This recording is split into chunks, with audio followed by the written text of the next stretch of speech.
Таяк командасы. Зорлук зомбулук бул жашоодо өдөп көрсөтүү же болбосо таяк менен уруу менен гана билдирилбейт. Ал кыйыр жолдор менен да көрсөтүлүп келет. Бул жашоодо 5 кол тең эмес. Бирок менин колум тең. Анткени аял менен эркектин укуктары бирдей. Кайсыл жакта болбойсуң, кайсыл колунда болбосун, аял менен эркектин укуктары бирдей. Бала! Кандайсың, жакшысыңбы? Кандайсызбы? Балам, сен менин өзү ишенген үмүтүмсүң. Сени уктан буюрса. Ошон үчүн сага белектерим алып келдим. Рахмат. Мына сааттагы сага. Ушу саатты тагып, жакшылыктарга иштетип, жакшы окуп. Келип калсыңарбы?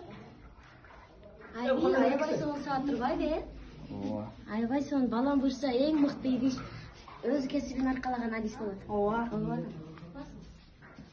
Ата, мен да сизди жакшы көрөм. Саламатсызбы, менин атым Акнура. Мен сиздердин интернет тармактарына берген жарыяңыздар боюнча келдим.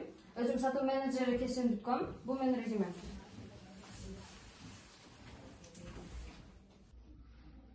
Кайсы кесиптеси болот? Сатуу менеджери.com.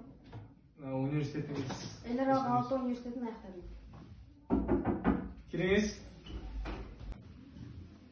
Саламатсызбы? Саламатсызбы. Бул менин резюмем. Отуруңуз. Сиздин кесибиңиз кайсы кесип? Экономистти бүткөм, Сатуу менеджерине иштей аласызбы? аракет кылып көрөм. Жакшы. Сиз кызмат болгонуз, биздин кызматкерлер өздөрү үйрөтөт. Кантип иш планын түзүштү. Макул, сизге чоң рахмат. Сиз ишке алыңыз. Эмнеге мен аял заты болгондугум үчүнбү? Биз зордук зомбулукка каршыбыз.